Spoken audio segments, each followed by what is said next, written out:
Hello, everybody. Welcome back to the What's on Your Mind podcast. So, being a part of the state news, I've had the wonderful opportunity to meet tons of amazing people. And my guest here today, I'll let her introduce herself.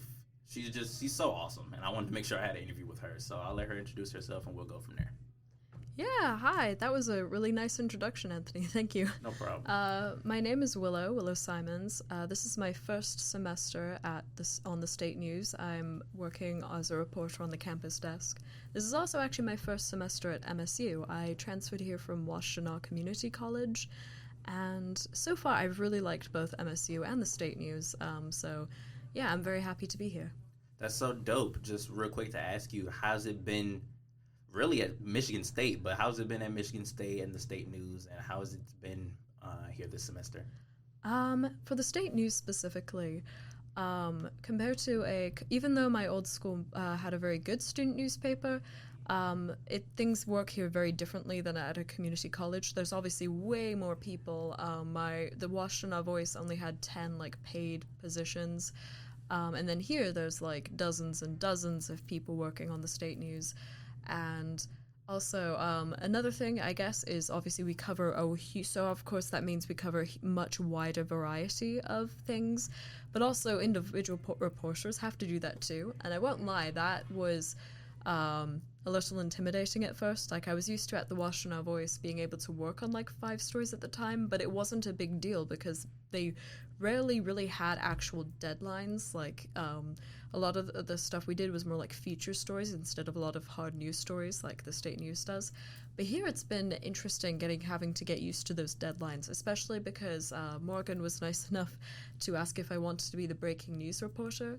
So while I have done some breaking news stories, I was not used to the very strict deadlines, not just for those stories, but in general. Mm-hmm. But I think I've done a good job. I think I've had 15 stories so far. Oh, wow.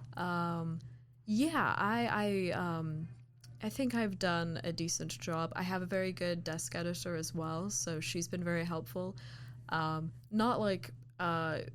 Not saying this was a bad thing at my old student newspaper, but the editors were way more hands-off. People came up with their own story ideas and kind of did whatever, really, and everyone just hoped that all the bi-weekly print editions would have enough content.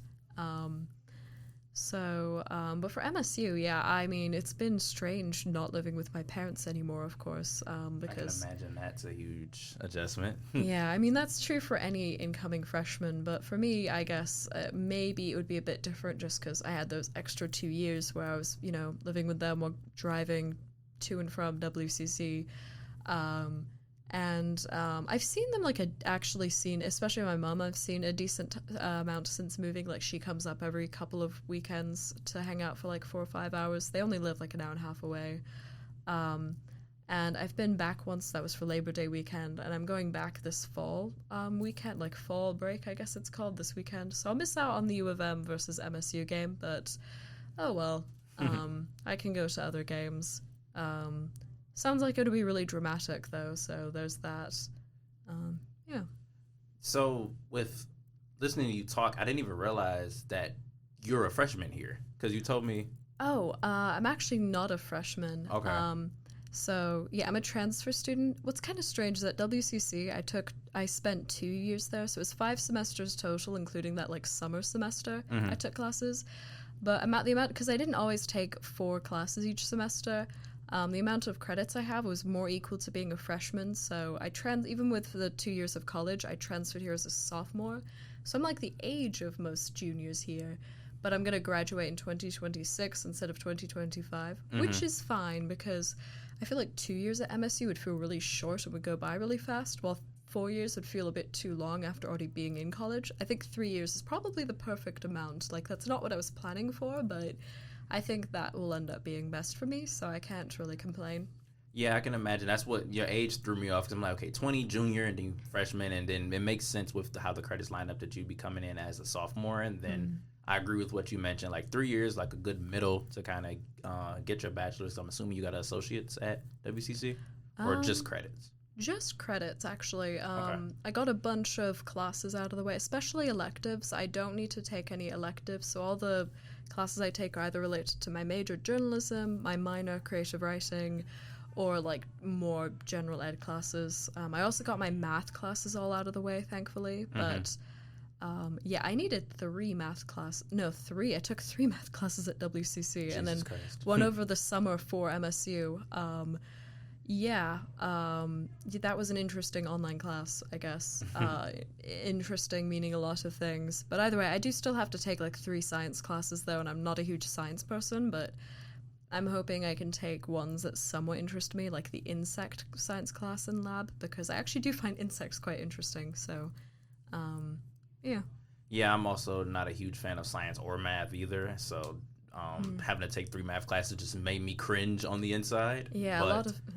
yeah, it's crazy. And if I'm not mistaken, I took a science and lab that was also with insects. Oh, yeah. So it sounds similar to the one I took, but with being a journalism major and creative writing minor, how'd you get to those majors and minors? Like, what led you to that career path?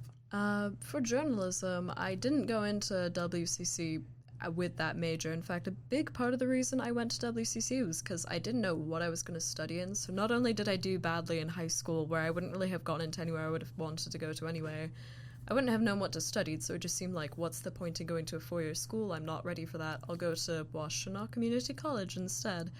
And so I went in as just a transfer major. But my first semester, like a month or so into the school year, I joined the student newspaper, the Washtenaw Voice, because I was like, oh, I really like writing. I've done loads of fiction writing.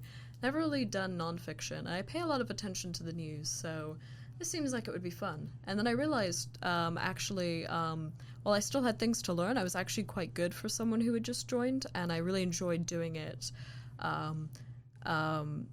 Even if it was a lot of hard work. Like a lot of people, because people could join the Washtenaw Voice as contributors, and that's what I did my first semester. A lot of times, my entire time there, a lot of contributors didn't really contribute much, or they attended a few meetings and then decided, actually, I have too much work for this, which is fair. But for me, that kind of became the focal point of my Washtenaw Community College experience. Like, that was definitely the biggest part of my time there. And I have a lot of memories from there, of course.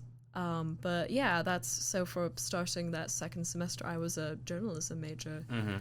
Creative writing, community colleges don't offer minors, but I believe it was my parents who suggested, like, oh, if you're going to MSU, you could have a minor. And we thought about the different minors available, and both me and them had agreed that, oh yeah, creative writing, that makes a lot of sense. I like to think I'm good at doing that. I read a lot. Admittedly, this semester, I have not had much time to do creative writing, really. Like, I made a friend she's amazing at poetry, even though she only just started writing poetry this summer, which is so hard to believe if you read her poetry. Like, I even think non-poets would be impressed by that. Like, people who don't know poetry would be impressed by that. But either way, we've made it a thing to hang out and to practice poetry together, I guess, and, like, critique it. She's also amazing at critiquing poetry. Like, first time she did that, I was like, okay, I need to get better prepared for this. I just know English teachers love you for that, but I was not expecting this. So that's definitely, I've also had to get better at, I guess, analyzing poems. It's like being in an English class. But either way, I took a creative writing class at WCC, though, and it transferred as just like the introduction creative writing class at MSU. So normally, I'd be taking it this semester to begin my minor, but instead I'm going to start with the creative writing class that's in the concentration, Intro to Fiction Writing. Yeah, journalism has all the concentrations. I'm a writing, editing, and reporting concentration. But creative writing as a minor, I guess also as a major, also has concentrations. There's fiction writing, which is what I want to do, writing short stories or novels. There's poetry writing, which I've learned to like more over time. Same thing with reading poetry.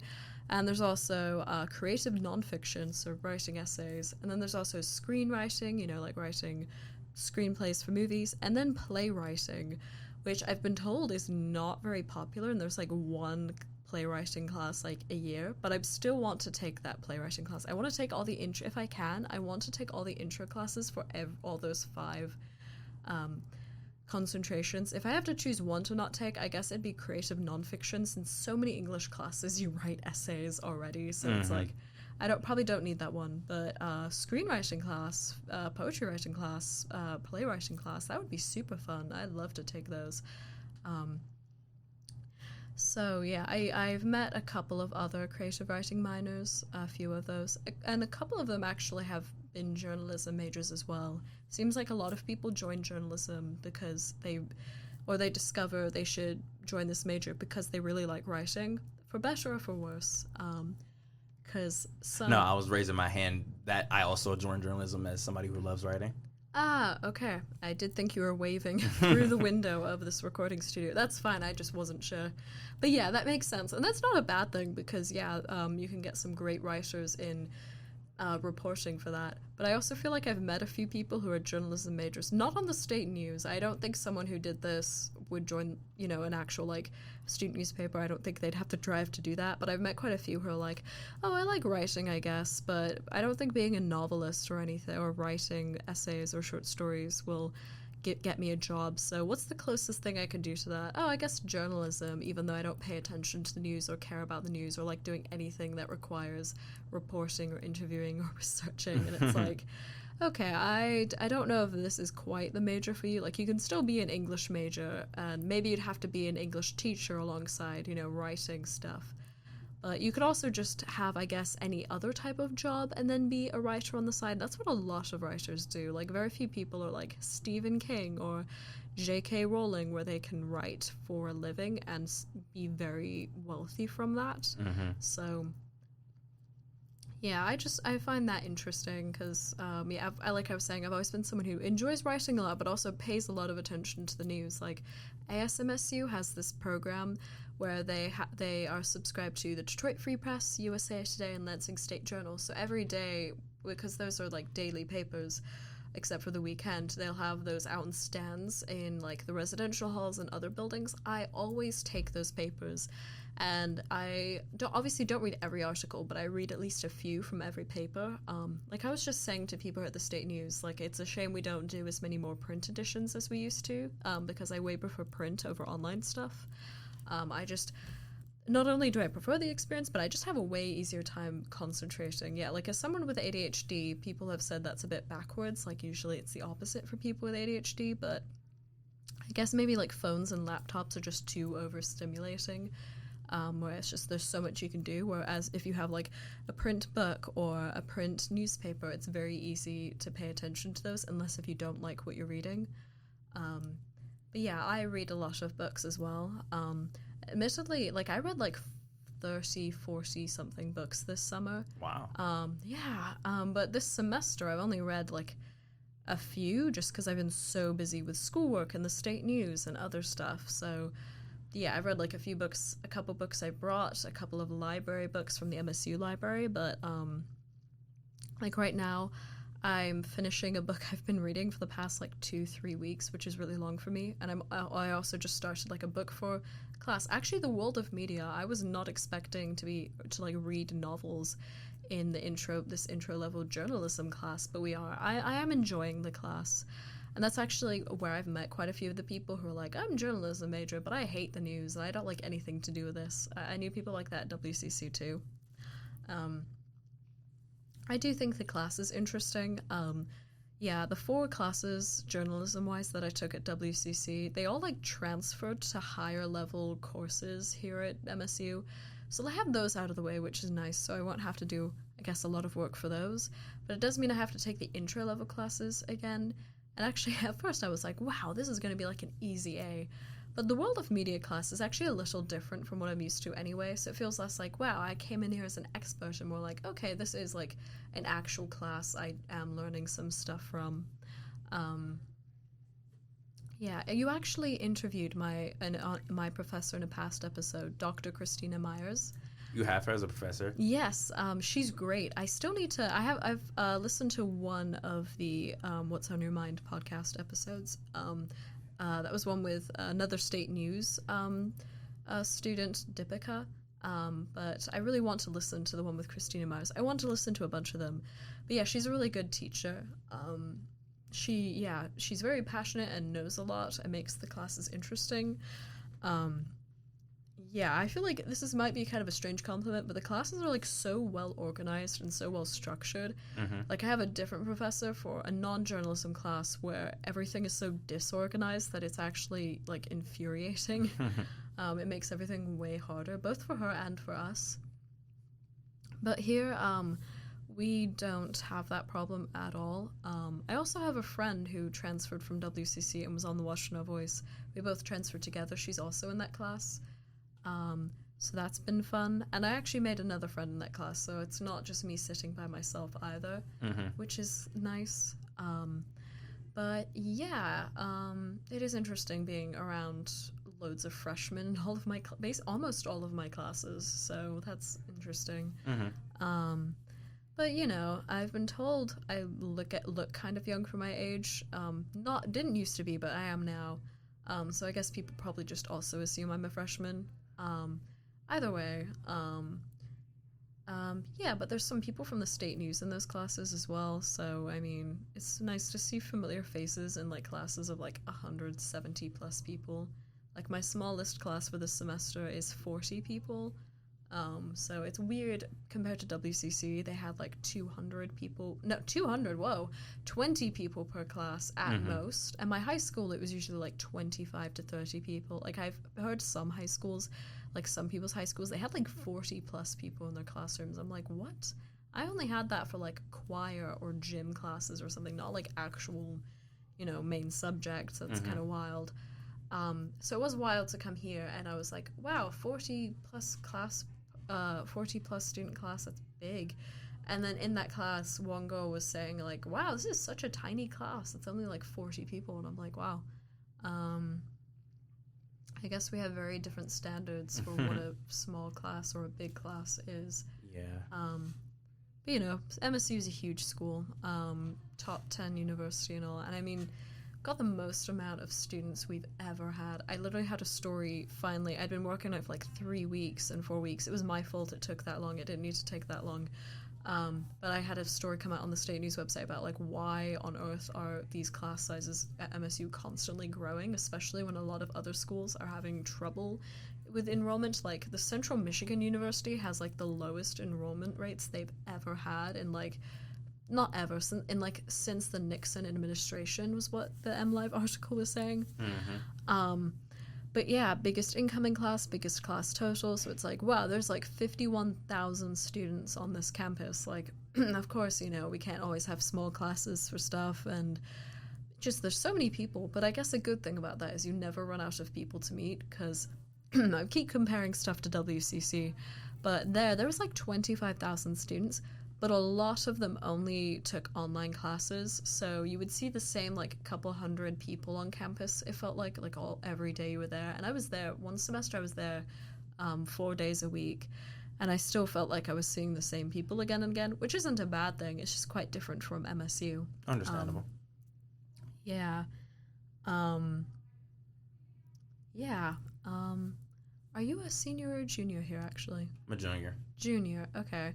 So I guess you would be quite used to everything related to MSU. But I went to a reasonably big high school as well, I guess. I went to Saline High School. A lot of Saline kids go to MSU. Shout out Saline. Yeah. Saline, I guess, has a lot of it's had a lot of problems, but all towns do, all schools do. Yeah. But by the way, that was a pretty big school too. That was like my graduation class, I think, had 412 students. Wow. So, I mean, I graduated during COVID, but I remember the graduation speech. Someone said that number, so, so I'm assuming it was correct. But compared to, like, I know someone who, in one of my classes, who's from the UP, and she had a graduation class of 8, and I'm like, wow, that's... Like 8 people. Yes, that was her graduating class. Wow. I'm like, that is the opposite. And she's also the only one to go to, I think, a 4-year college as well. Okay. She was saying everyone else either, went straight to jobs, or they went to this community college in the UP.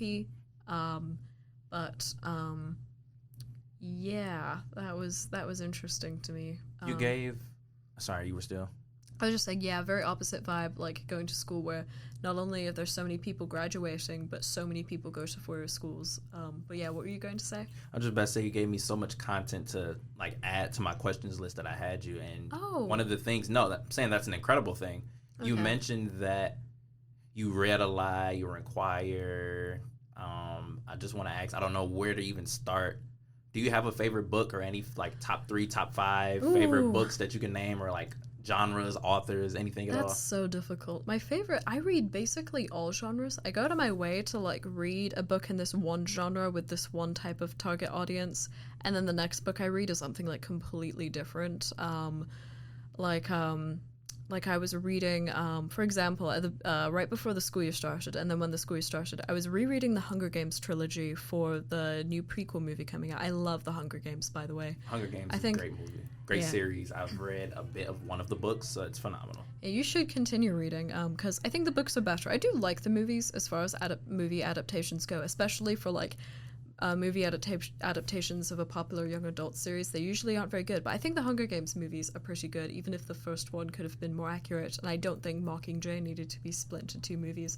That's a whole other thing. I was reading those series. That was the first time I'd read them since I was 12, and I was worried, like, what if I don't like them so much anymore? But I think they actually hold up really well. Like, I imagine a lot of, like, the young adult dystopian series that the Hunger Games inspired probably wouldn't hold up as well. Like, I never even liked Divergent by Veronica Roth. I never liked that series. But, The Hunger Games by Suzanne Collins, super great. And I think the prequel wasn't, the Ballad of Songbirds and Snakes wasn't as good, but it was also like 500 plus pages. I think it was kind of the same thing with how Stephen King's books got, if you've looked at like through his bibliography, his books have just gotten like longer and longer in length. Like Carrie by him from the 70s, one of his first books ever, is one of my favorite books of all time. So that partly answers your question of favorite books. But yeah, and that's only like 200 something pages, but then they get up to like 300, 400, 500, some of them like 1,000 plus pages.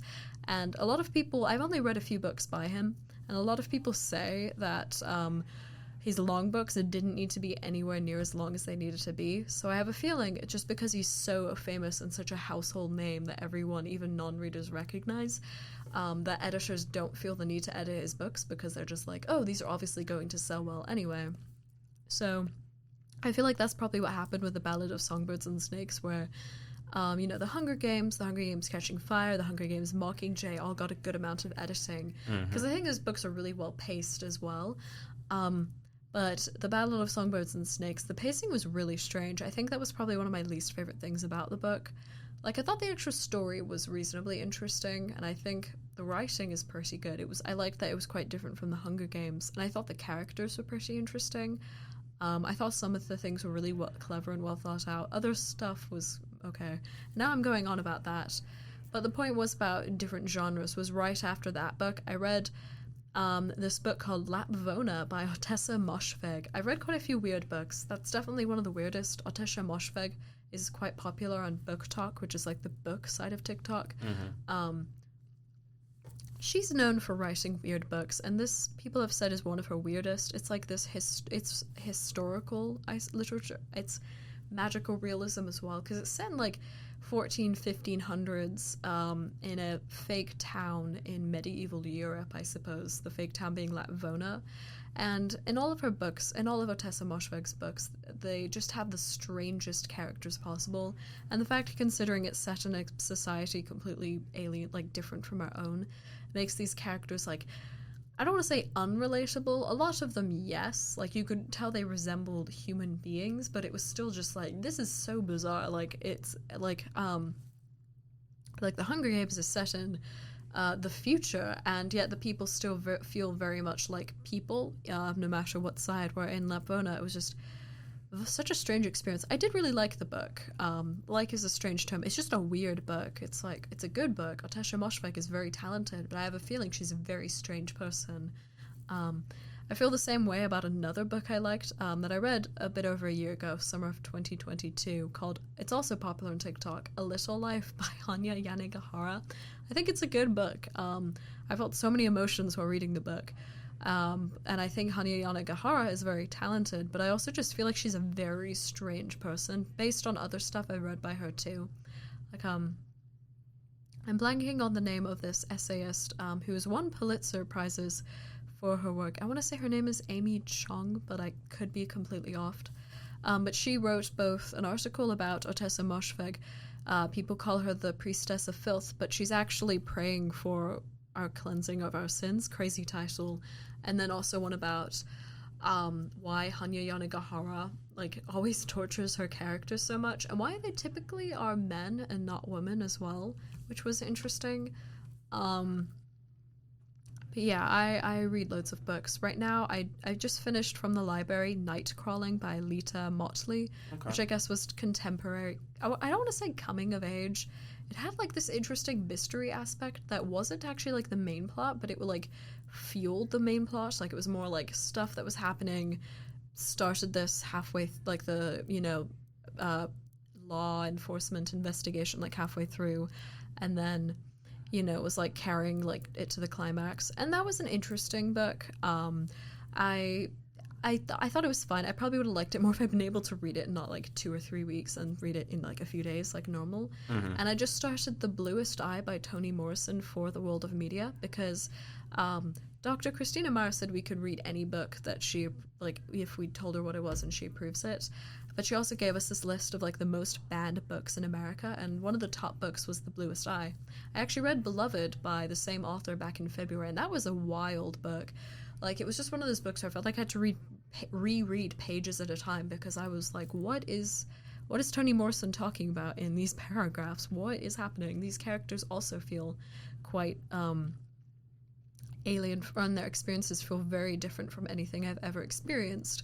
Not just both the magical realism aspect, but also just the historical tragedies that they were going through as well, but also just other random stuff. I'm just like, what? I've never met anyone like this. I've never heard of a situation like this. This is so strange. But it was a good book. Toni Morrison was a good author.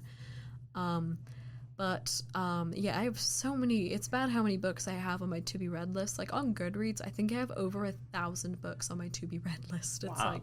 How am I ever going to get around to reading all those books? I don't know, especially when I know I'll be adding other books in the future. But yeah, I've read. I read more nonfiction than I used to as well. Typically, I've been trying to read one fiction book and a nonfiction book at the same time. Starting near the beginning of 2023, I started reading this book called The Black Arts by Richard Cavendish, who was this Oxford graduate who was an expert on witchcraft. I don't know if he was a practicing witch, but the book, even though it had some good, interesting information, it was more just about the historical context of stuff to do with black magic and witchcraft, and less because my friends and I were joking about ooh, I'm gonna learn how to curse people, haha. There was nothing really quite like that. I would say no instruction, no instruction manual for spells, I guess, which isn't bad. But the thing was, it was about 400 pages, and it took me months to read that book because I was just mostly focusing on fiction. So I haven't actually read that much nonfiction this year. I'm about to read for nonfiction. I'm about to start this book called Butts, A History by Heather Radke, and it's quite literally, it's from the library actually. WCC, their library had the same book, and I put it on my to-be-read list, and I saw that the MSU library had the same book, and I'm like, oh, well, this is clearly a sign. College students, I guess librarians know what would get our attention, so I checked that book out, and I'm about to start reading that, so I'm excited to see about the history of how people have viewed butts. There's just so many books I guess I could talk about. I could spend probably the rest of the episode talking about books, but if you want to answer more of your original questions, some of my favorite books are, I love the Scholomance series by Naomi Novik. The first one's called The Scholomance, the second one is called The Last Graduate, and the third one is called, first one's called A Deadly Education, The Last Graduate, and then The Golden Enclave. And I think that series is one of those trilogies that's not, or one of those books that's just not for everyone, but was absolutely for me. And it was sort of a dark parody of the, magical schools like Hogwarts, but the Scholomance was just a very terrible place that needed changes, to say at the very least. And I love the main character. I love the characters. Like, I'm not someone who, a lot of people read and watch movies and TV shows specifically for characters, and they care more about characters than everything. And while I appreciate, like, well done characters, it's not really like the driving force for me for a story, I guess. Like, I don't know if I've ever like a favorite character died and I'm like, oh, I can't read or watch this anymore. Like, that's never been a thing for me. I'm just like, oh my gosh, I can't believe this, and then I'll keep reading and be like, oh my gosh, I need to see more. But in this trilogy, it was actually like, wow, I love these characters so much. Like, wow, I wish these were, some of them I wished were real people. Others I was just like, wow, this person is so entertaining to read about, but I would never want to meet this person in real life. If we're gonna go with like popular, I guess, book talk books, I thought The Seven Husbands of Evelyn Hugo by Taylor Jenkins Reid really lived up to the hype. I read that one a couple years ago. That was really good. Because I don't think a lot of them have lived up to the hype, but I think that one did. I just hope the movie adaptation that's coming out in the next couple of years, I hope that's good. It should have been probably a TV show adaptation based on how the book is structured, but oh well. Can't have everything. But it will be on Netflix, I suppose, I think. I'm trying to think. I do actually have, like, my list of books I love. I love the Percy Jackson series. I was just talking about the Percy Jackson series with a few friends. I'm not hip to it. Like, I didn't really read or watch it, but I saw a tweet, and matter of fact, I can get your opinion on this tweet. Have you read the Harry Potter series? Yes, I was also a huge Harry Potter fan. Not as big of a fan as I used to be. Dipika was saying the same thing, actually. Like, oh yeah, Harry Potter will always be nostalgic for me, even if I, don't hold it, I guess, in the same place in my heart anymore. So the tweet said that if Percy Jackson was handled right, it could have been bigger than Harry Potter. How do you feel about that? Your face is the exact same face that everyone made when I asked that. Yeah, I kind of agree with that. Like, the movies, I remember I first watched, like, the first movie adaptation, Percy Jackson and the Lightning Thief, when I was, like, 9 or 8 years old. I enjoyed the movie, so in that sense, that movie is nostalgic for me. But I watched the second movie, Sea of Monsters in theaters. By the time I'd already read I think at least a couple of the first books. Like, I was reading them like sequentially because of the movie. So I think I had read those two books, watched the movie, and was like, this second movie is trash. What is this? Like, how everyone reacted to the first movie 4 years beforehand. And then I read the rest of the series, and then I read I think it was the Heroes of Olympus, like the, spin-off series. And I was like, wow, this is such a great series. I wish the movies had been better. And I feel like if the movies, I feel like they wouldn't have just been, like, decent. I feel like they would have had to been amazing for that to happen. I'm not sure, because I don't think the books were ever quite as big as Harry Potter, but if the movies had been amazing, then I agree that, yeah, maybe the books could have been so big. But they already were big. Like, I'm sure Rick Riordan made a lot of money off of those books. Like, he's doing he has branched out to doing other, like, writing and books, but he's still, like, writing, like, books set in that series. And Percy Jackson and the Lightning Thief came out in 2005, so that was almost 20 years ago. That is crazy. I know. So with you being a fan of the Harry Potter book series, I want to ask, does the author of the series kind of ruin the content of Harry Potter, and as far as, like, consuming the media, or are you able to separate? This is a term in music that's used a lot, but are you able to separate the art from the artist, or in this case, the book from the author? It's interesting because, yeah, I've only read the series once. I read all of it when I was about 12 and 13 years old. I think I turned 13 while reading the series in 7th grade. But I've seen the movies so many, like, countless times, all 8 movies. So really, I mean, because she didn't really have much to do with the movies as far as I know. She did a bit. It's like, it'd be way easier to watch those than to read the books again. So, yeah, I also just haven't paid too much attention to what J.K. Rowling has been saying or doing. Like, yeah, she definitely seems to have, like, I remember for a while people were saying that she has these views, and I was thinking, like, I don't know if I've ever seen or heard her, like, talk about that. Like, if she does think that, I agree it's bad, but I don't think people should just say that just because she said something that may or could have been interpreted badly. But in the last few years, it was pretty much confirmed she does have those views, so I was kind of like, oh man, that's really a shame. And it doesn't also help that even without that, I feel like people were getting really sick of Harry Potter just being everywhere, and we're like, fed up and we're like, people need to read other books, which is true because I saw a tweet somewhat recently where someone was saying, I feel like when people say that J.K. Rowling is one of the greatest authors of all time, it's because they haven't really read books since they were a child, so they're not comparing her to like, other, like, say, writers for adults. They're comparing her to Anne Martin and R.L. Stein. And I was wondering, like, ooh, that might be true. Like, Harry Potter might be one of those series that people love so much because they haven't read other books. I mean, I still love Percy Jackson and the Hunger Games, and I feel like that might be true for those series as well, where people love those because they haven't really read too much else. Or, so I don't know. It's just also, just people kind of think of Harry Potter as kind of cringy, not in like a haha nerd kind of way, but more in like a, you need to move on from the past, from your childhood. Like, it's associated, I feel like, with very like kind of specific cringy like types of people, I guess, which I guess that's not something to be ashamed of, but it also, I guess, makes, if I was to think of like Harry Potter, it's like less I'm thinking of Harry Potter itself and I'm thinking of everything surrounding it in the real world. So I guess for me it is difficult to separate the art from the artist, or not even the art from the artist, but the art from the audience and the art from anyone who exists and has like I guess the art from the spectators. So I just like, it's Harry Potter was such a phenomenon that it wasn't just like it affected, I guess, society. That's kind of extreme, but it's also like society affected how it's viewed in the future, if that makes sense. Like, it wasn't just like, oh wow, this was this thing that we all loved and then people move on. It's like changed so much over time because it has kind of refused to go away. It's just warped into something very different than how most people today view it. I don't know if that really even makes sense, but no, I'm following you. But I feel the same way about, I don't know if I feel quite the same way about music. Like, I feel like it's easier for me to listen to a song and be like, okay, people don't like this person.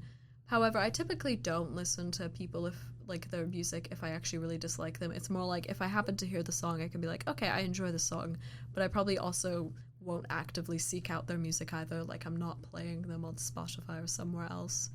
I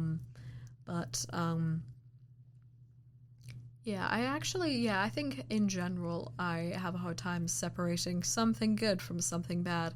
Like, the other day I was talking about, a lot of people are saying like, oh yeah, like, I support LGBT rights, or I'm a part of the community, but I still eat at places like Chick-fil-A. I don't think it really matters where my few dollars are going to. But I was like, I don't, like, I once ate at Chick-fil-A not knowing anything about where their money goes to, and I was like, oh yeah, their chicken sandwiches are pretty good.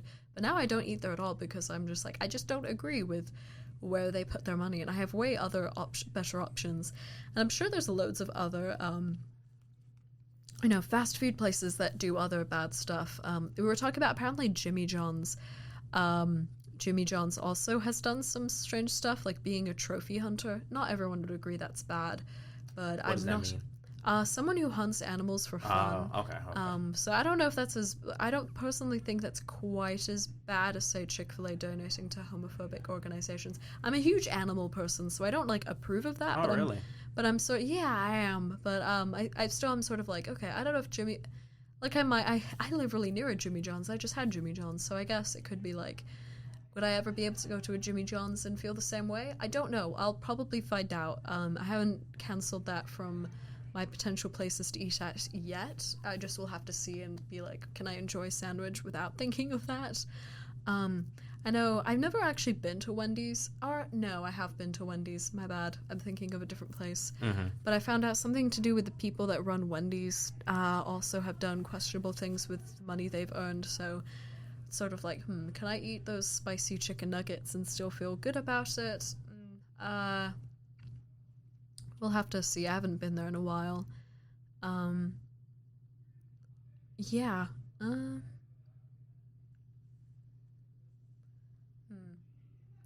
There's so much you can say on that topic.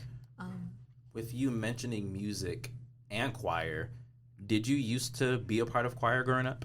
Yes, yeah. I was never amazing at it. I actually used to be not like an amazing singer, but a pretty good singer until the summer between my freshman year and sophomore year. I went to Camp Blue Lake for Fine Arts, which is like on not the other side of Michigan, but it's on the west coast side of Michigan.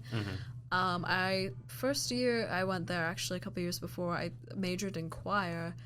I lost my vocal cords and got pneumonia. Lost my voice and got pneumonia, but I recovered. Second time I went there, I lost my voice and I never really like recovered. I actually got like this tiny microscopic camera in a tube, I guess, like put down my throat by these doctors, and we saw, like, as I was like, using my vocal cords, making sound and talking, the vocal cord flaps don't close fully, like, at all, and they're supposed to, so I definitely did damage them while I was there, because not only could I not really sing as well anymore, like, it was very strange. I don't know how the damaging my vocal cords would affect this, but I felt like my chest, I couldn't, while I was singing, no matter what I did, I could never get enough oxygen into my lungs to sing, and that's very important in singing. So it kind of felt like there was this weird gaps in my chest. But also it was just a lot of times, actually something I was worried about with the podcast was, oh no, if I talk too much, will my vocal cords start to hurt? That has not happened yet. I don't think it will, but it's happened a lot with like presentations where I'm like, I can feel my vocal cords, like they're like actual lumps in my throat and I can't speak. I don't know what's happening. That never used to happen before I damaged my vocal cords. So that was very strange. And I got pretty sick. I don't really get sick, but I got pretty sick a few weeks ago. A lot of people have been getting sick this semester, so that's not surprising. But yeah, for like 6 days straight, I could barely do anything. That's part of why that story about MSU's growing classes took so long, because I couldn't do anything for it in those 6 days. But you might have seen me actually wearing a mask the Friday meeting I went to, and then Saturday when everyone went to the zoo. I decided to come along even though I felt like awful that day. I was still wearing a mask. But either way, I haven't even tried. I've tried, actually, no, that's not true. I once was like singing to demonstrate something to a friend, and it sounded so terrible, and it like actually put me in pain that I was like, oh, okay, I'm not gonna sing. But that same friend was talking about, oh yeah, she got sick a couple months ago, and it took her a few weeks for her vocal cords to recover too, because she also likes singing. So I'm just thinking, okay, maybe just in a few weeks, I'll have to warm up my vocal cords and try again. But yeah, I did choir in middle school and high school here in Saline. Saline has really good choirs. We also have like really good musicals and plays. That's something I really like about Saline, is our like music departments and our theater departments are actually like really good. So yeah, choir, I was mostly an alto, but I could be soprano as well, I guess. It was more just like didn't have a very high voice. It wasn't like, wow, I was so talented I could do both parts. It was more just like, I didn't have a super high voice, but I didn't have a super low voice either, so yeah, I did enjoy choir, even if like sophomore, junior, and senior year were kind of rough for that, because I damaged my vocal cords and they never got better. Yeah, I can imagine. But yeah, I also play the piano, not super well. Weirdly, a lot of people say, oh, I can play, like, this instrument, but I can't read sheet music at all, so I can't, like... I'm kind of the opposite. It feels like I can't really play without sheet music, but with sheet music, I can read sheet music. I can't, like, tell you, I guess, like, all the theory, but, like, I can understand, like, what a note placement on each bar, between each bar. That's means. A phenomenal talent, because I also was in choir. I also sing. Can't read sheet music at all. Yeah. So the fact that you can, that is phenomenal. Yeah, I'm not sure I would be able... It would be really difficult to learn on, like, other instruments. But for the piano, I've been playing that since I was about 9 years old. So, okay. My brother's, he was, I don't know, he started at the same time as me. He was 7. And my mom plays the piano, too. My dad doesn't at all, but he plays the guitar, and he's actually pretty good at it, both acoustic and electric, so... Pretty talented family. Yeah, I guess so. Actually, a lot of people in my family have more talents than I do. That's kind of sad. My brother, he's 2 years younger than me. I just started at MSU, and he just started at U of M, University of Michigan. Wow. It's kind of funny. Every time we mention this to people, you could see their eyes light up, and as they were about to say, "Oh my goodness, the rivalry! Wow! Oh boy, game days are going to be stressful." I guess people would expect this weekend to be like a huge deal for both of us, but neither of us really care about football. Mm-hmm. Like I hope, like I'd like for our team to do well, but it's not like a lot of MSU students and the people in the MSU community care more than I do. I just don't think football is one of the sports I like. There's other sports I do like, and I guess being British, soccer is definitely one of them. I like basketball, but football, either way, speaking of talented family, my brother studies not just anything at U of M, but computer science specifically. Not only is that one of the U of M's best programs, but it's also apparently one of their hardest, along with like medical school. I've heard. But the thing is, yeah, you would expect, like, oh no, your brother's gonna get really stressed out. And I'm sure, yeah, it's going to be a lot of work. He'll have to try hard. But he always did try hard. And not only did he always try hard, but he's always been very good at math and computer science. And he's very, like, intelligent at things. Like, so in his graduation class, which was also about 400 people, he graduated as second, and he was often, I knew he was number 2 because he was really annoyed at the number 1 guy. And the number 1 guy is like, I've met this guy. He was like an actual like prodigy genius, once in a lifetime person, like kind of insane. That's a whole nother story. So my brother in most other schools would have been number 1, I think, apart from maybe like private schools were. I mean, still in high school, there's a lot of competitive people who go to like U of M and other good schools, but you know, either way, out of like 80,000 students across the country who took AP computer science, my brother was like one of like a couple hundred who got perfect scores on the exam, like the AP exam. Wow. I know, not just a 5, but a perfect score. I was about to say, it's one thing to get a high score, a perfect score on an AP exam. Yeah. I'd be mad at the number 1 guy, too, because I'm like, I'm this smart, and I can understand that. Yeah, I mean, it doesn't really matter anymore. I mean, this guy also goes to U of M, but I think he's studying to be, yes, he's studying in the medical field, so it's not the same thing as my brother. Mm-hmm. And that guy, like my brother, is also a math genius, but he decided, he was saying this to a friend I know who goes to MSU and was telling me this, he was about like, if I went into mathematics, everything I ever did or like invented maybe would only be used for more math and probably wouldn't reach anything outside of that field. But, you know, if I become a doctor, hopefully I can do actually amazing stuff that, you know, actually helps people. Mm-hmm. And knowing that guy, yeah, I don't think he was just saying that. He actually probably is going to help people. Like, he's actually a humble guy, too. And my brother, I think around other people he's humble, but to like my parents and I, it's very obvious when he's talking, it's very obvious he knows he's smart and good at school. Mm-hmm. Which is fine because he is. He isn't, yeah, other people say he's a very nice person, so I'm glad that he's not mean. But either way, yeah, he also, U of M, for the first time, students had to apply not only for the school, but the specific major they wanted. Like, MSU has restricted majors, but I think U of M for this school year is the first time where every single major was like this. So my brother was not obviously the only Celine kid to get into U of M, but he was the only Celine kid to get into the computer science program. Wow. I don't think the super genius kid even applied for that program, but he probably would have gotten into.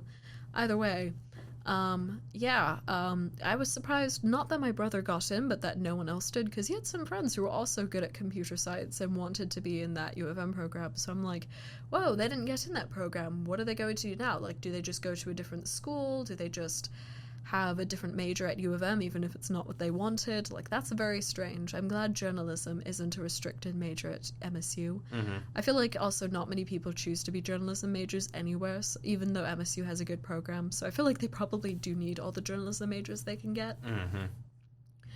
But, yeah, my parents are both very smart people as well. Like, my mom went to MSU, actually, and she got in the 90s. She got a full scholarship here, both because she was smart and good at school, and because her family was poor. So it was kind of a both situation. I think I discovered the other day through talking to someone else in this program, but I think she was on the Merit Grant Scholarship. yeah, I just realized I'm like, oh, that's what my mom must have been on, because literally she got a full ride. Like, so she never had student loans. My dad went to university in England and Scotland, so no student loans there. So neither of my parents ever had student loans, so we never had to deal with that, thankfully. I'll probably have some student loans. My brother probably will a bit too, but even so, I don't think that'll be a huge problem. So I feel very fortunate for that. But yeah, my mom, she got a bachelor's degree in political science in the 90s. I don't think she's had any job related to political science, but that's okay. She's actually an author herself. Oh, wow. She has written, I believe, 2 books. One that was like an anthology with other authors, I believe. It's interesting because her, like the genres she wrote in, you know, from like 15, 20 years ago, those books are like in this like I haven't actually read them. I feel nervous to read them because they weren't for kids. So obviously, growing up, I didn't read them. But now I'm an adult. I'm like, okay, I'm the age where I could read them. But it feels weird to read something she's written. I don't know. That just feels strange, especially because she doesn't like to talk about her writing at all. It's like, but either way, she reads a lot of fantasy. Like I also really love fantasy, like fantasy and horror. Even though I read all genres, those are like my favorite genres. So So yeah, I was just surprised she had written those in the past. But the stuff she is working on, I'm sure she's doing a lot more work now that my brother and I are not living with them anymore. But yeah, she's working on fantasy stuff now. But yeah, even before COVID, she's always had the work from home job, so that was very convenient for my brother and I. Yeah, we were lucky to have a parent always in the house, because my dad, actually kind of like my brother, he got a bachelor's degree, I think, in psychology from the University of Hertfordshire in England. And then he got a master's degree in computer science from the University of Edinburgh in Scotland. But so yeah, he works in like a company. I guess it's both finances and computer science. That's a whole other thing. I don't think my brother would want to do that. I don't know what he's gonna do. It's probably gonna be impressive. But yeah, it seems like a lot of people, like everyone in my family, is very good at like a lot of things. Not, very good at everything. Like I've met people, it feels like they're good at everything. Like the girl I was talking about who was super great at poetry despite only starting this summer, having never attempted it before this summer. It feels like she's very good at kind of everything. I guess you could say I'm jealous as I'm quite a slow learner usually, not always. But she's someone who just seems to learn everything really fast. It's like, wow, I wish I had that skill. To be fair, not everyone with ADHD is a slow learner, but I also have that too, so that makes instructions really difficult for me. But sometimes I just understand things really well. Not quite the same thing, but I'm taking a class called Creative Thinking this semester, and that sounds like a fake class, people have told me. But I'm in the, not to expose people, but I'm in the group, like at this large group me for that class. There's like 500 people taking that class this semester. I'm in the hybrid class, but a lot of people just take it only online. But people ask questions in the group me that are so like, did you even try reading the syllabus or D2L? I have ADHD and I'm really bad with instructions, yet I seem to have a much firmer grasp on what's going on than you do. Like, it's me and this girl I was friends with in high school. We're both in that group me. She added me to the group me. We're the ones, like, along with maybe a couple other people who are, like, answering people's questions. And we can do that just because we've read this assignments on D2L and have read the syllabus. And it's like, I don't know how you guys got into MSU, like, or got into colleges. Like, you just don't really seem to understand anything that's happening. Granted, I think a lot of people, the class isn't their priority because it isn't directly related to like a major. It's like a communication arts science like department class, like one of those CAS 110 it is. So there's a lot of people in the class that'll say like advertising majors or public relations majors, while a lot of it feels like it's stuff that's good for journalism majors actually. Like literally I've actually been interviewing people for the class, and it's like a lot of people in the class have never interviewed really anyone for anything. Well, for me, this is the hardest thing about it is more just been setting up times to do it, less like the actual stuff. Like I know how to record, interviews and type those up. And even though our topic is kind of so our topic is to do with like, I don't want to say improving, but it's to do with like improving a subtopic related to this park I don't think any of us have been to, called Rooter Park in Greater Lansing. So my subtopic is transportation to the park. And so far, due to time constraints, I've only been interviewing students, really. I specifically have sought out one student who lives in Holt, so I could see what it's like, maybe like, okay, someone who lives in the area compared to other places. And I realized this when interviewing the first person. She's saying, I don't think a priority for this park should be getting like MSU students there. It should be getting local people there. And I'm like, oh my gosh, you're so right. How am I going to interview the other students after this? But, like, because the idea was you're supposed to interview people you don't know, like, specifically people with jobs, say, related either to the park or related to the subtopic. But it seems like everyone in the group B was just interviewing each other, because they're like, oh, we technically don't know each other, so we could just interview each other. I interviewed that high school friend in the group me that I kind of lost contact with a bit, so it was nice talking to her again in general. And I interviewed that friend I was talking about who's very good at stuff, very good at poetry, because I just knew she would have great answers, and of course she did. And then I have one person I actually want to interview this evening. We're not too late for that. It's not, like, past that time. But she's the one that lives in the area, so it's like, oh, maybe you could have some interesting stuff, because I don't know. Like, I don't think I'd do badly anyway just by interviewing random students, but, like, I thought maybe, okay. But yeah, it's an interesting class, because with creative thinking, it seems like a lot of people who join the class seem to think this too. They were like, oh, we're just gonna doodle all day and come up with crazy stories. Yeah, but the class actually is more like, so it's more about like solving wicked problems that are problems that don't have an easy one-answer solution. So that sounds like a cool class, by the way. Like, it sounds like something I love. Yeah, you should have taken it, because a lot of people in the class do not seem to love the class. I feel bad for the professor. Is really, really good. She can be a little strict sometimes, but I think she's probably sick of students who don't read D2L or the syllabus. Understandable. And she's also a very busy person. She's a very cool lady. Would you be able to think of like a question from that class? Question from the class. What do you mean? Like, because you said it's the creative thinking, just thinking about like problems that don't have an easy answer. I guess it was talking about, I guess it related to the project we're doing.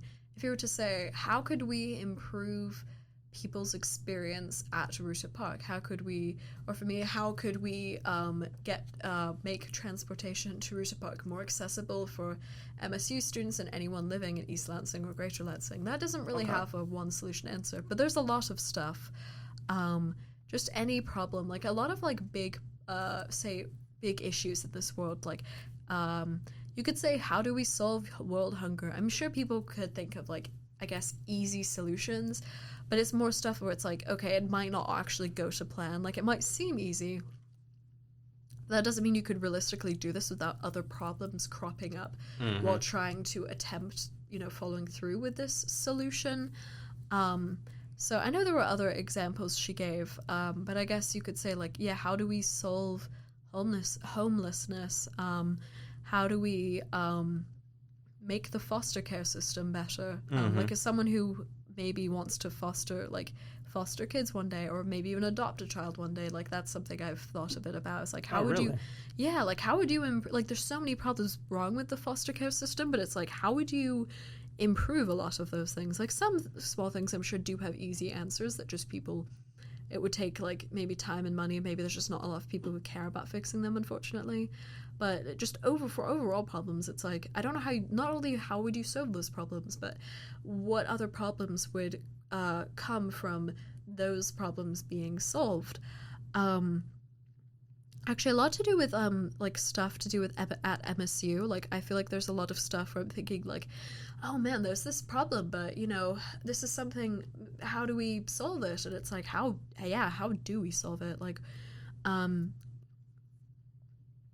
I remember like a lot of campaigns that are like, stop domestic violence, stop bullying, stop suicide, and it's like, those are absolutely things that would be fantastic to end, but it's like, I'm sure there are ways to like somewhat minimize those things, but even then, that's like from very specific scenarios. Like, I don't think there's one foolproof plan that could prevent any kind of scenario if, employed. And that's to say if it was properly used too. Like, there's just every single, like, solution has so many variables to depend on its success. But creative thinking is coming up with new ways to just tackle even, like, the smallest things so that wicked problems don't have to stay so wicked. You could hopefully, improve at least something. That's kind of the class. It feels like most students probably are just going to take away from it. Okay, way more work than I expected. That sucked. And to be honest, it is more work than I expected too. But I do think we have learned a lot of valuable skills, even if some of the terms used in the class are like, what is this? This almost feels like a nonsense term. Like, when I first heard the word sense-making, I was like, huh? Like, I still have to think about what that term even means anytime it's mentioned in class. Mm-hmm. It's definitely, you could almost think, it, like, ties into, like, philosophy in a way. It's interesting. So, you kind of alluded to it a few times where you were talking of not being from America. You've mentioned that you are British, and I just want to ask, we talked a bit about it off the mic before we start recording, but where are you from? And a question I asked you that you didn't answer, or I wanted you to keep it for the podcast, why did your family move to America? Yeah, so I was born in, I don't know how specific I'd want to get. I mean, I can say, I was born in Hertfordshire. I grew up in Hertford, England, which is, like, right north of London. Mm-hmm. So Hertford is surprisingly similar to Saline for two towns in different continents, I would say. I mean, they obviously have differences, of course. But they're both, like, somewhat, like, quite reasonably well-off towns that are not very big towns, but they're right next to a much bigger town. For Saline, it's Ann Arbor. For Hertford, it's St. Albans or Welland Garden City. And they're also like 45 minutes away, or not a huge distance away from a big city. For Saline, it's Detroit, and for Hertford, it's London. Of course, London's a bit bigger than Detroit, but I spent, it's funny because I spent, the entire time in Hartford. I lived in the same house that, I was born in. Like, my family was the first people to live in that house because it was built in the late 90s. Mm-hmm. Yeah, I had a couple of friends who were in very old houses. Like, I had a friend who grew up in this house next to a church's graveyard, and the house was, like, 200 plus years old, and for England that's not even a very old building. But my house was very new, so that's kind of funny because our house in Saline was also built in the late 90s, so I mean but either way, my mom's actually from America. I said she went to MSU. She met my dad while attending MSU because she was on vacation with friends in Scotland. Oh, wow. And she met him while he was, getting his master's degree in Scotland. I don't know the specifics of that, other than I think it was in wintertime, and it involved something to do with ice skating as well. I should ask, actually. That would probably be a good story. But yeah, she was only 19 when she met my dad, and my dad was 22, which is really weird to think about. Okay. And then they were married, like, 2.5, 3 years later. Like, my mom was like 21, almost 22 when she got married. It's like, I'm 20, nowhere close to being married. That's okay, it's just weird to think about. Mm-hmm. But they did wait like 9 years to have kids because my mom was 30 when I was born, so they were married for a long time before my brother and I came along. Because I've always thought it's a bit strange when people get married and then immediately have kids. Like, that's their choice. Just personally for me, that would be kind of strange. Would just be a huge shift in your relationship dynamic.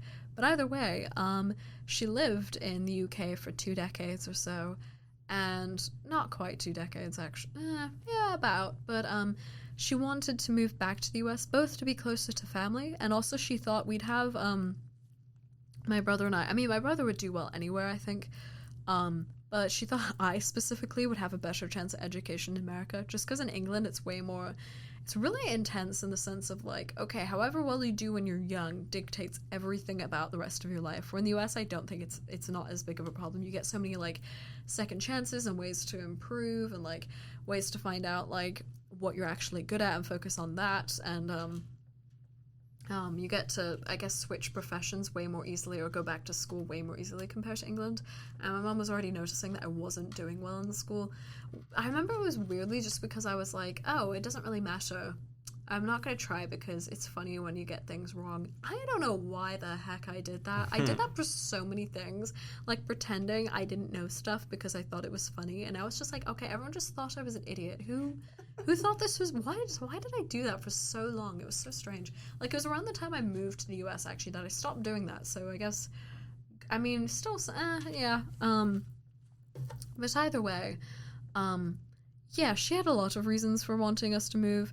I think my dad took like years of convincing for that to happen. We also, I think also at the very least, we wanted to wait until the 2012 Summer Olympics happened because we saw loads of those events. But I remember my mom was saying like we both agreed like we had to move sometime after those Olympics happened, like because there's a good chance we'll never see other Olympic events in person ever again.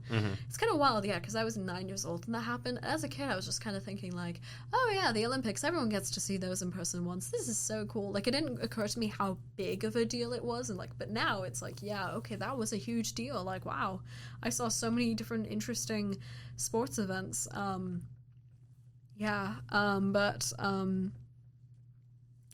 But yeah, I'm happy with moving to the US. There's definitely some things I miss about England. There's some things I'm happy I get to experience in America that I wouldn't have experienced there. What would be those things?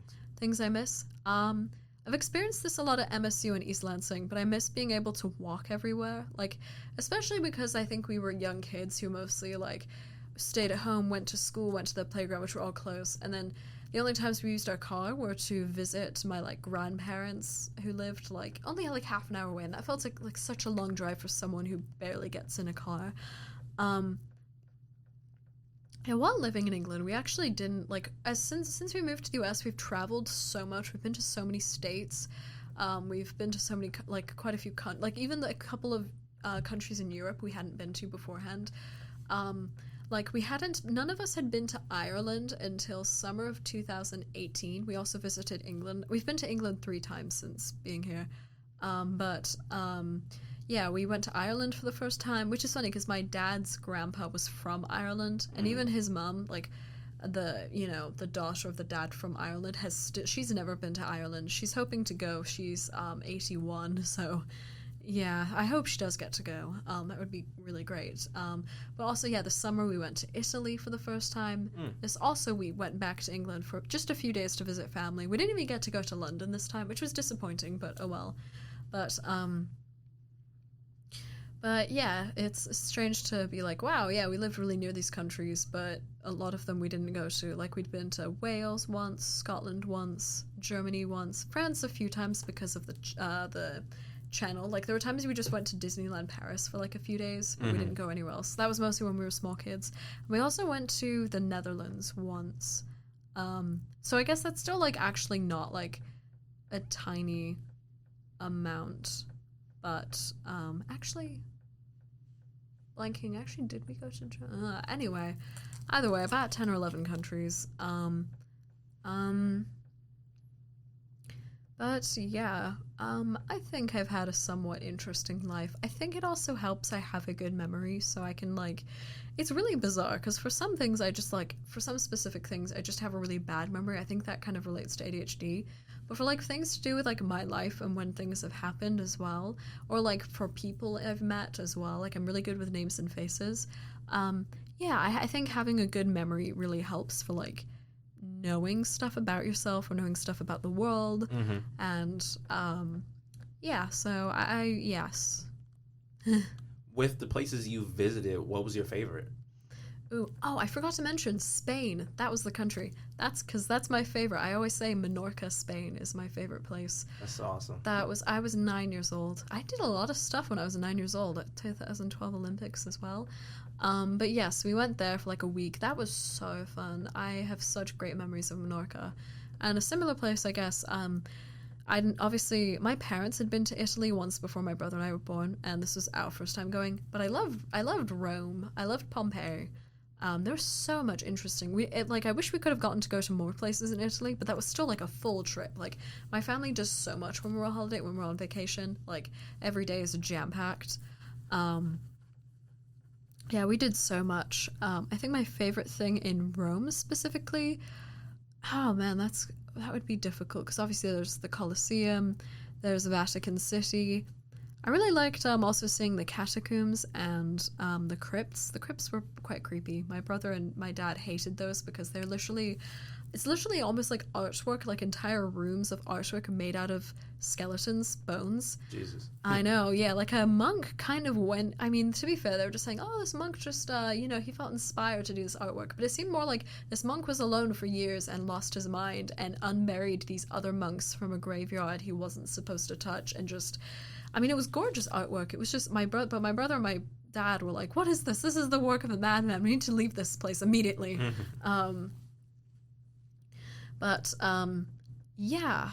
I'd love to visit more places in the future, both in countries I've been to and countries I haven't been to. Ideally, I'd like to go to, this is kind of like an out there like dream that a lot of people say, but no, they're never going to do. But I actually think I could do this, is go to every single continent. Like my family, we have family friends in England who've been to like 50 plus countries, and they've been to every continent, including their kids. Actually, maybe not their kids. I don't know. But either way, the parents have been to every continent, and it's like, wow, they go, like, they've been kind of everywhere. I just think that's interesting. Like my parents have been to Australia. They went there before I was born. So they've been to 3 continents. I'd love to go to Australia, New Zealand. I'd love to go to Asia. I'd actually really like to go to Africa, honestly. I'd love to go on a safari. Love to see if Johannesburg, South Africa is as dangerous as people say it. No. I mean... Yeah, I was just talking about that with someone. So someone was saying Johannesburg is the most dangerous city in the world, and I was like, wow, I actually know a few people who've been to Johannesburg, and I had a friend growing up whose dad was from Cape Town in South Africa. And growing up, it never occurred to me, oh yeah, South Africa, dangerous place, but it seems like everyone says it's really dangerous. I'd also like to go to South America too. I think that would be cool. I've never taken a Spanish class in my life. Wow. But, French. Elementary schools in America teach Spanish. Primary schools in England teach French. So, I don't know a huge amount of French either, I'm going to be real. I guess that kind of segues into one of my other questions. Do you speak any other languages? Not really. I speak, like, the most minor amount of, like, French, but... I can actually count to a decent... I won't demonstrate it, but I can count to a pretty high... It would depend on, like, which numbers I remember at the time, but I can count to a pretty high number in French and do that well. I can do very basic, like, Salut, je m'appelle Willow, comment tu t'appelles? You know, just being, like, casual, hey, my name's Willow, what's your name? Ça va, being how are you, but also ça va, being okay. I know that pretty well. Because I remember thinking, ça va was always very funny. It's just like, that's an actual conversation. Ça va, and then ça va. Can list some colors, some animals. But yeah, I would not be able to have an actual conversation in French, especially if the person is like speaking quickly. They'd have to be very like, slow and considerate and enunciating every syllable. Kind of the way when someone is kind of xenophobic and assumes a native person or someone else... a native person, so when someone else can't, like a foreign person can't speak their language, like someone would actually have to do that to me in French for me to like understand what they're saying, and then I'd be like, aha, yeah. You mentioned the word xenophobic, and I was wondering, with thinking of questions for this interview, was it ever hard adjusting from being in a different country to America, or just talking to different people, or hopefully not, but if you have experiencing any xenophobia, has there been anything like that? I think it helps. It definitely helps I'm from another English-speaking country, and I'd been to America several times before because my mom was from Michigan, so of course we visited family here. I'd been to Florida, like Disney World before. It wasn't. I feel like it would have been weirder if I'd moved to like the middle of nowhere, Texas, compared to suburban Michigan, of a state I've been to before. Yeah, I don't think it was. Yeah, I don't think I really had problems. I think there was like a lot of this, it was really easy. My mom's American. If both of my parents had been just British, that probably would have been harder. I actually knew someone in middle school and high school who they were born in them and their sister were born in America, but their parents are from England. So there's some random stuff like the parents just didn't know about. I remember senior photos is the first one where the parents had never heard of senior photos until my friend, like this person and I, were in our senior year, and then they were being told about senior photos, and they're like, "What are you talking? What are you talking about?" Like, my dad knows what they are too, even though he's British, just because of my mom's family members. Like when my cousins had senior photos, you know, we received those in the mail, and it's like, oh, yep, okay, that's what a senior photo is. So yeah, there was like, it was more, I guess, I think my dad probably had a harder time adjusting because he lived there for like 40 plus years. Granted, they did live in Colorado for 2 years before I was born. Like I said, they were together for a long time before I was born. They did have that. That's always weird to think about because they've only been back to Colorado once since then. It was summer of 2016. We had this huge long road trip out west, and we stopped at Colorado Springs for like a few hours, and they were saying that it used to be like a kind of like a more like a town and less like a city like it is today. It's also sadly not a very safe city anymore. Like I don't really know the specifics. But it was interesting to go to. They have a gorgeous mall, possibly the prettiest mall I have ever seen. Because my mom always does this thing every time she sees a mall. She's like, "Oh, it could be prettier. It's not like the Colorado Springs Mall." But Colorado Springs just sounds pretty. Yeah. I mean, the view. I love the mountains out west. I've been out west a few times for, different vacations, I suppose. I love the mountains. I don't think I would live out west. There's a good chance I will live in Michigan for the rest of my life, and I'm okay with that. I don't fully know. It would depend what, like, my work. I want to be a journalist. I'd like to learn more about investigative journalism. Like, I do have more to learn at MSU, so I hope I could, do that. So I guess it would depend on wherever my work takes me. But I wouldn't want to work for, like, a huge news publication anyway. I'd prefer to work for either a smaller thing or, like, a company that has like sectors in different areas. Like I love ProPublica. They have really high standards for investigative journalism. That's basically the most of what they do. They're actually the organization that cracked or exposed Judge Clarence Thomas as being like, kind of not blackmail. It's not that. Not crooked, but just being like having people like Harlan Crow was like a billionaire, was like giving him free vacations and free stuff, and he's absolutely not supposed to accept that stuff. Or Justice Clarence Thomas is his name. Like they exposed that like maybe like 7-8 months ago, and that was a huge deal. So that's the kind of work they do. I love to be able to do that, and luckily they actually do have sectors across the country. Like they have a Midwest section. I was thinking like, oh, hopefully I could work for the Midwest section. But before then, I was thinking I'd like to work for Reports for America. I heard a lot about that at WCC, and I know there's someone who was someone who worked on the state news that just graduated that now works for Report for America. I don't know who this person is. That's something I would like to do. I know that they prefer their members to have worked on their like school student newspaper as an editor, and it's like, do I even want to be an editor? I don't want to just be an editor just for that either. I don't know. Like that seems a bit stressful. I don't think I'm good enough to be an editor either. Like but either way, it's there's a lot to consider about my future. It's kind of strange because I feel like I have the path for the rest of my college experience in my head really well, and it's sort of after that it's like I guess it will just depend on what happens in college. Like I'm not like, I don't know, I have unfortunately met a lot of college students who feel very lost about everything, and I don't feel that way, luckily. It's just sort of like, oh, I guess I'll have to see and not plan things too hard because things might stray from that plan.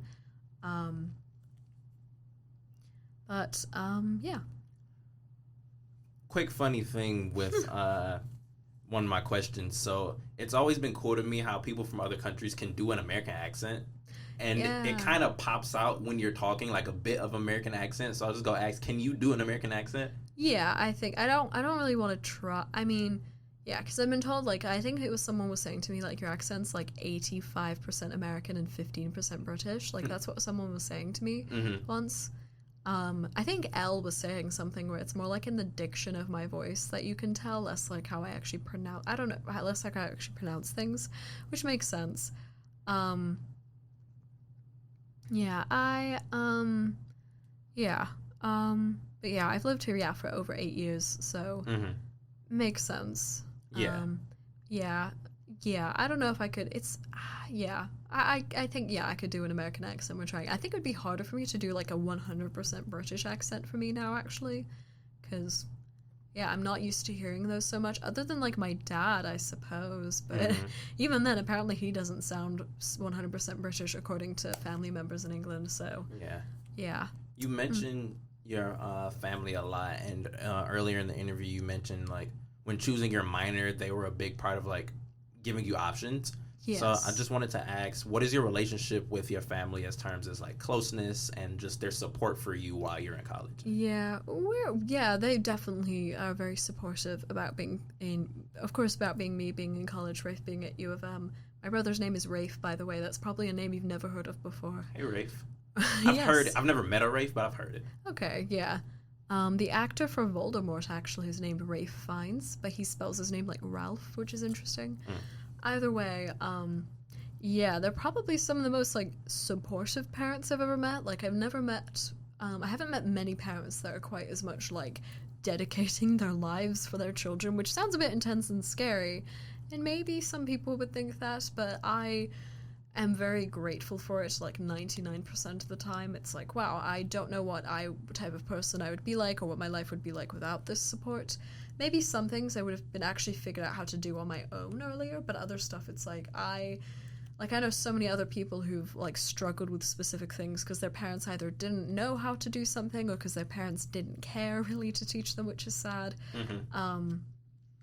Or really care to support them, which is sad. But yeah, my parents it's kind of insane to think about actually how much they support and love both my brother and I. It's like, wow, like you technically like don't have to do all of these things and you could still be considered a decently good parent, but you still do. Like, wow, it's amazing that, you know, someone could like, I guess, I don't want to say self-sacrifice. It sounds really dramatic, but you know.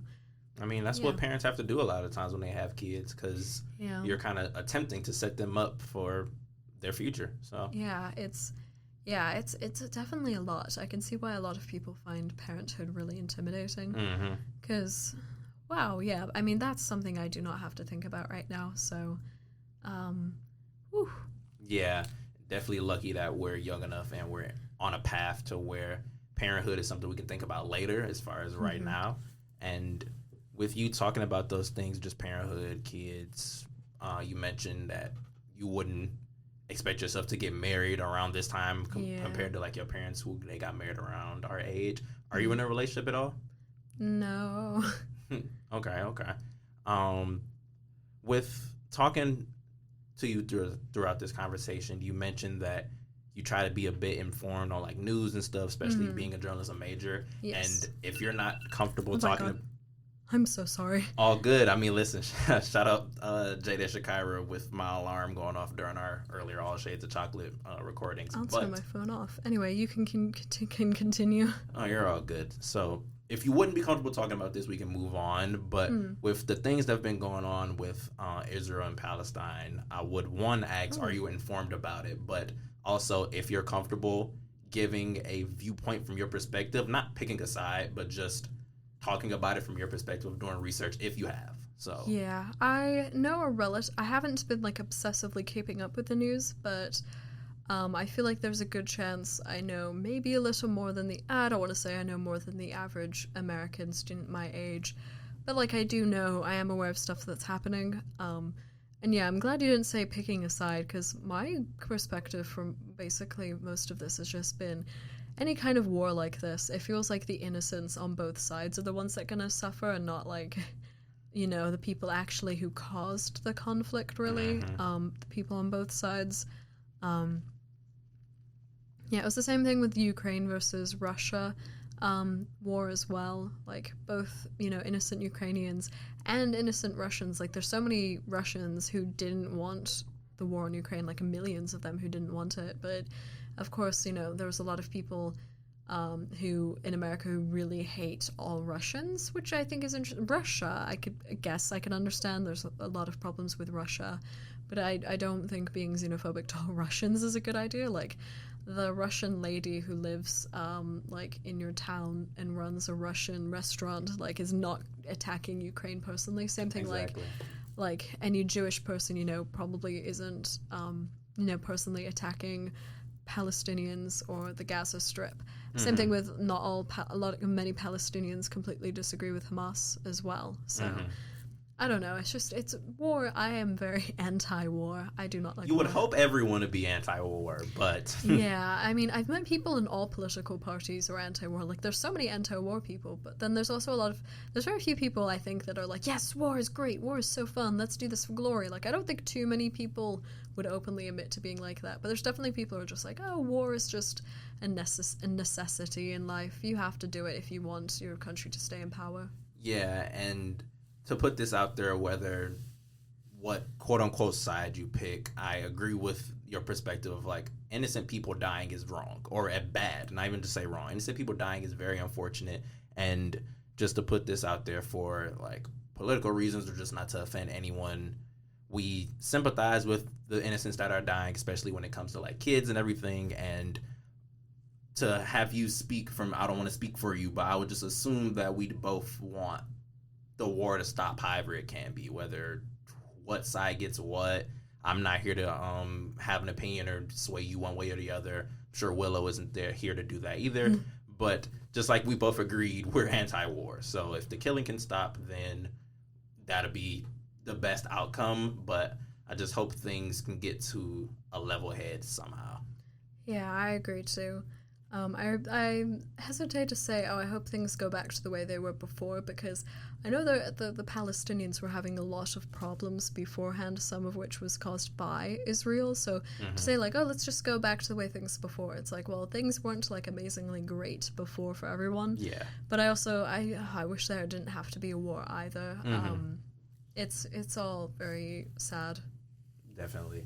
And to go back to more lighthearted conversations, you mentioned with music and stuff that you listen to certain things. Obviously, you were a part of choir. What's your favorite type of music to listen to, or just artists or genres in general?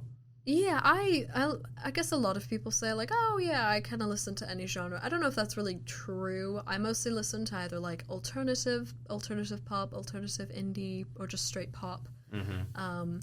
Recently, I've been listening to a lot of Hozier's new album, Unreal Earth. But I've also been listening to a lot of Lorde in the past few months, because I've been getting very ready for the Hunger Games prequel movie and reading those books. And not only did she have 2 songs for two different Hunger Games movies, but a lot of her music, especially from the Pure Heroine album, reminds me of the Hunger Games. So those songs get stuck in my head very easily. I've been listening to a lot of Rina Sawayama recently. Her music, like, stretches all sorts of genres. Like, you don't hear as many people as her, like, in the same album having songs. They're both, like, it'll be a cohesive album, yet the songs will sound, like, very different from each other in, like, production.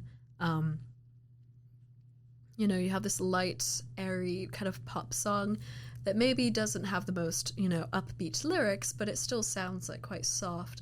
And then you have this, like, actual rock song with, like, electric guitars, like, guys, like, it sounds like, guys from a metal band, and her, like, screaming into the mic, and it's like, whoa, that's different from the last song. Yeah, I love her self-titled album that came out in 2020, I think, Sawayama. That was really, really good. I like her new album, Hold the Girl. I don't think that came out like a year ago. I don't think it's as good, but I wish I could have seen her in concert, because I know she's touring. Hozier just came to Detroit like a few weeks ago. I'm so jealous. Yeah, there was another band that came to Detroit recently that I'm not as huge of a fan, but I do like their stuff. Black County New Road. They're from England. They just came to Detroit, and it's like, oh, I missed them too. Whoops. Yeah, but I listened to a lot of different artists. Years and years. I was listening to their Palo Santo album recently. I'm not sure how many people have listened to them, but I do think their Palo Santo album is really good. I think it's house music, technically.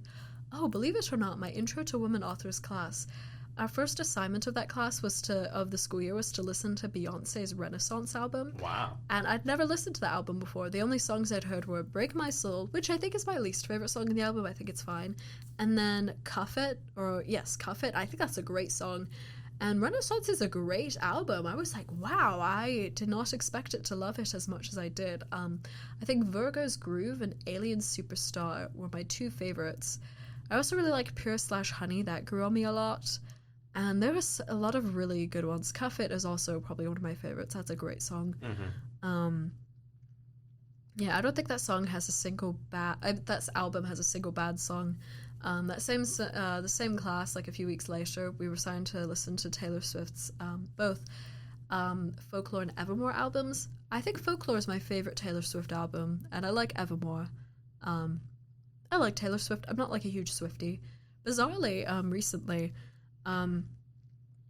like a couple of weeks ago, I got on my school email account. I got an email out of the blue from a fellow student being like, "Hey, I'm interviewing a bunch of MSU Swifties for a journalism assignment, like Journalism 200, Journalism 203.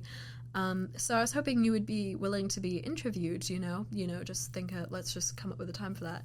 And I looked up who this girl was because it obviously said her name, and I found out we were had added each other on Snapchat, but we'd never spoken to each other on Snapchat. So I'm thinking okay, maybe it just got the message just got deleted. But then I looked her up on mine, and she was on her campus, which is, I've actually been thinking if I get the time, I'd like to join her campus. It's kind of a lot of writing and stuff. Either way. But I'd read her article about transferring from a different community college to here, and I was thinking, oh, maybe something. Either way, I wasn't completely sure how she found my email, but I agreed to the interview. I had to look up some stuff because we were talking about 1989 Taylor's version. It's coming out October 27th, but I didn't know that until I looked it up for the interview. Either way, we had the interview. It was 15. The actual interview itself was 10, 15 minutes maybe. But she was saying to me wow, you gave the longest, most in-depth answers out of everyone. I've already interviewed 2 other Swifties from the Swiftie squad. I'm going to interview another girl from the Swiftie squad. Because, I'm just interviewing all of you guys. And I said, wait, Swiftie squad? I don't know what that is. I'm not a part of that. Hold up. And then she was like, wait, what? And I think we both discovered that she meant to email someone else with a similar last name to me and just happened to email me. But it's also possible we did actually talk on Snapchat. But again, there was no record of us ever actually talking. We had just added each other. So I think, she just meant to email someone else. Just happened to email me. Whoops. And I still gave better answers than the actual Swifties, not to brag. Some things just meant to happen. I agree.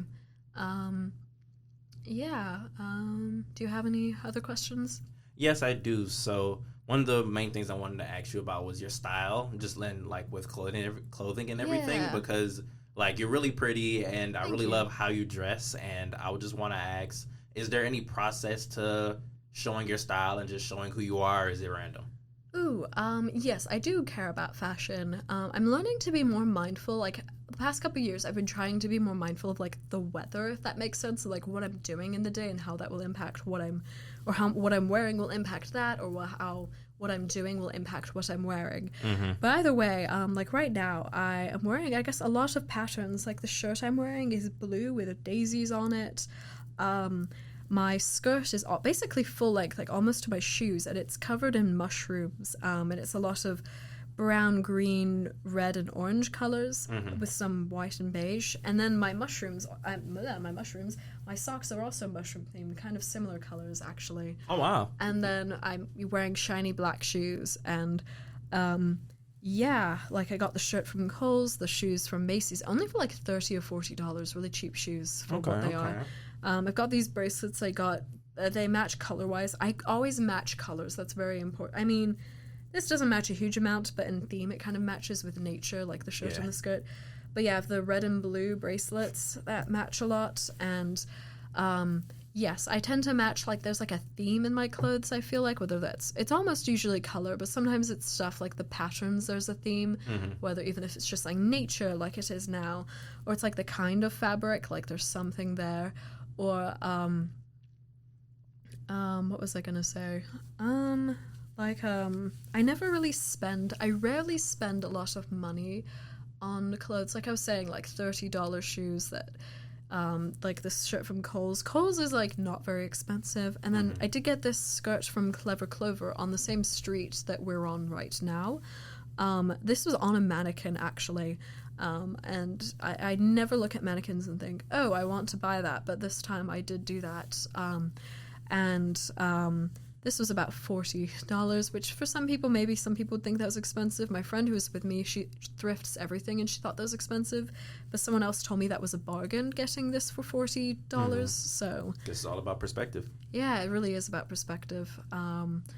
But yeah, I would say fashion is relatively important. I just also have to always like very much consider the weather. Like I check the weather app a lot in the morning or like the evening before a day to make sure and be like, okay, which days am I gonna wear this? Like, okay, laundry day, I need to be very specific and not just throw things into the laundry machine.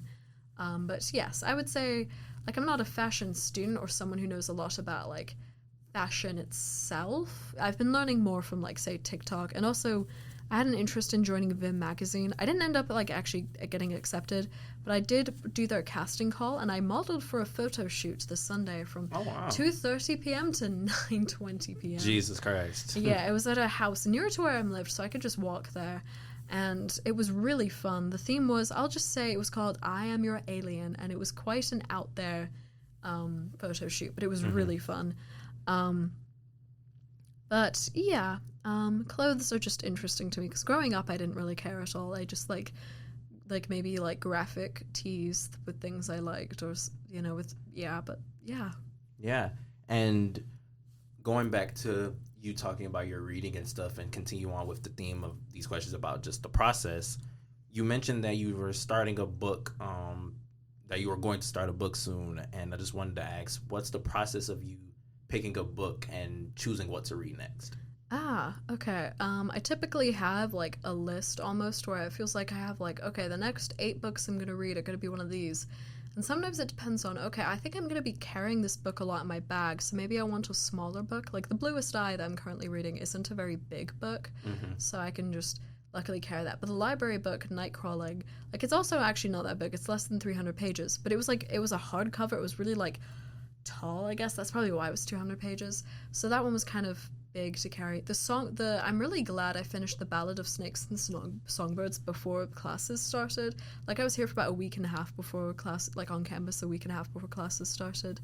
And I finished that, and like I got to keep that on my bookshelf and then go take that. The one time I visited home, I just took that home along with the other book I'd finished reading, Lapvona actually. And I was planning on reading a lot of horror books. Like I have a lot of horror books on my shelf. I was planning on reading horror for October. I've only read like one of those so far. And it was This Thing Between Us by Gus Moreno, which was actually quite good. It was, I don't want to spoil it, but it was almost like, it was like subtle cosmic horror, if that makes sense. I don't know how to explain that, but it was very unique and it was, I think, very good. It was a really interesting exploration of grief. It also has a very cool cover, so I think you would recognize it. If you saw it once, you'd recognize it again. Okay. And you also mentioned that you write a bit, and I was just wondering, do you have any like favorite things you've wrote, or just something that stands out to you? Ooh, I think I've written quite a few poems I'm actually quite proud of. I feel like it's weird to think like, ooh, I wrote this thing I think is good, because you don't actually know if like the person you're saying that to would agree. But I was hoping to submit stuff for Red Cedar Review. I realized I missed like the application dates for that, so they have them again in the spring semester. I'll just have to wait then. I've written some short stories I'm pretty proud of. I've had so many like actual like novel length ideas, but I haven't actually written an actual full length novel before. I'm such a planner when it comes to those, like probably too much of a planner. Like I have like notes documents for those with like 5,000 plus words or something. I just need to find, not really necessarily time, but just need to find like the headspace to, I don't know how I'm going to find the motivation to not get freaked out while writing and be like, oh my gosh, I need to make this perfect. But yeah, I do really enjoy writing fiction. I enjoy writing nonfiction too, like for the State News. Like I always feel very good when it's like, okay, not only am I getting this like information, have I gotten this information for an article, but I'm writing it in a way that actually like sounds good and flows well and because sometimes you read articles like from anywhere where like the writing, it's like, ooh, this is kind of weird. I don't really think the writing is very good. I don't know, like it's like there's a more effective way of communicating these things. But other times I've read articles where I'm like, okay, the person is relying way too hard on like showing off their writing, and that's not what you really should be doing. Yeah, it's crazy how much, I guess, understanding the flow of like words and sentences and paragraphs impacts your writing. Because I do think I am a reasonably good writer. I don't know. That feels weird to say you're good at something, because then you're like, oh, what if I have to prove myself and I'm bad? But I do think that's something I have always been talented at. I would definitely be interested in checking out some of the things you wrote if you would be comfortable showing them to me once we're done recording, because I've heard from a professor, his name was Scott Atkinson. Shout out Scott. He was a Journalism 200 professor. I said something very similar to him, because I try to consider myself a great writer, but I'm also very insecure and have a lot of imposter syndrome, and I don't like, it's hard giving myself credit. But saying that to him, he said, you know what? Many great writers have that qualities. So he was reassuring in the fact that if you feel that way, you're probably a pretty good writer. Yeah, that's good advice. I've never met him, but he seems cool. Yeah, and to let you go here, I have one last question. I try to ask every one of my guests this question to either start off the podcast or end the podcast. But if I were to ask you, your last name's Symonds, right? It's actually Symonds. It's a weird pronunciation. Yeah, I mean, loads of people pronounce it like Simmons. I'm used to it. So if I were to ask you, who is Willow Symonds, how would you answer that question? Ooh, I would say, definitely, I like to think I would stand out from the crowd in a good way. I don't know if other people at the State News would agree with that. I feel like, weirdly here, I've always been, like, it's been very, like, no, I don't want to say difficult to talk to people here, but it feels like a lot of times when I've tried talking to people, it feels like I'm a robot and I don't really have any emotion or stuff to add. Like, obviously I do, it's just been hard to communicate that. I don't know why. I don't think I've really had trouble with that on the podcast. But yeah, I don't know. It's kind of strange, hard to answer, because I do feel like who I am almost changes a lot based on the situation I am in, or who I am talking to, or really even just like the day, like how I'm feeling. Yeah, I mean, obviously this is true for everyone, but sometimes I feel great about myself and sometimes I feel not good about myself at all. So, yeah, so who Willow Symonds is depends on when and where you catch her. Definitely understandable. And with that being said, I want to tell you thank you so much for being a part of the podcast. I didn't know if you would agree, only because we hadn't had much interaction beforehand. But once I finally met you and had a conversation with you, I instantly knew I want to talk to this person for a while. Yeah, I'm really glad. I had a really good time talking on the 1909 with Alex Walters, actually. I didn't know I was going to be on that podcast until about 5 minutes beforehand. So even though I don't think I did a bad job, and it was fun doing that, I'm really glad I knew about this for days beforehand, so I had time to kind of think about it. I wasn't preparing answers or anything, but I was sort of thinking oh, I wonder what Anthony will ask me about. I was actually, yeah, there was just a couple things you did end up asking. I was like, aha, I actually wondered if you'd ask that. So yeah, this was super fun. I think we talked for over an hour, actually, so yeah, it's funny how much time flies. Exactly. We're at the hour 41 minute mark, and just before we end, I just want to ask, you said you listened to the episode of Deepika, and now you've been on the show. Just what do you think of the podcast, me as a host, how the conversation with, just any feedback you have? Oh, I think this was really, really well done. Yeah, I think there were times where I was thinking, oh, I talked a lot about that thing, because you would ask a question that was related to something I said earlier, so it was wow, I did not give you a chance to ask you that earlier, which is fine. I don't think it's bad or anything. I just thought that was interesting. It's oh, that's how I know I talked a lot about something. So that was interesting. But yeah, this is my second time being on a podcast episode. Hope I get to be on, other podcasts in the future. I think that would be really, really fun. I think it would be too. And with that being said, it's been a phenomenal conversation with you. I really appreciate you again. And I appreciate anyone who listens to this episode. I know from whenever I post this episode, it's been a minute since I've posted episodes of my own podcast, because I'm trying to run 5 from the State News and being a host of 3 of them. It's been pretty busy this semester, but I really love what I do. I really love the fact that people are willing to talk to me and I'm able to get to know what's on somebody's mind. So I hope you guys have a great rest of your day. I hope you have a good rest of your evening, Willow. And Thank you. yeah, I hope you guys tune into the next episode. Bye, guys. Bye.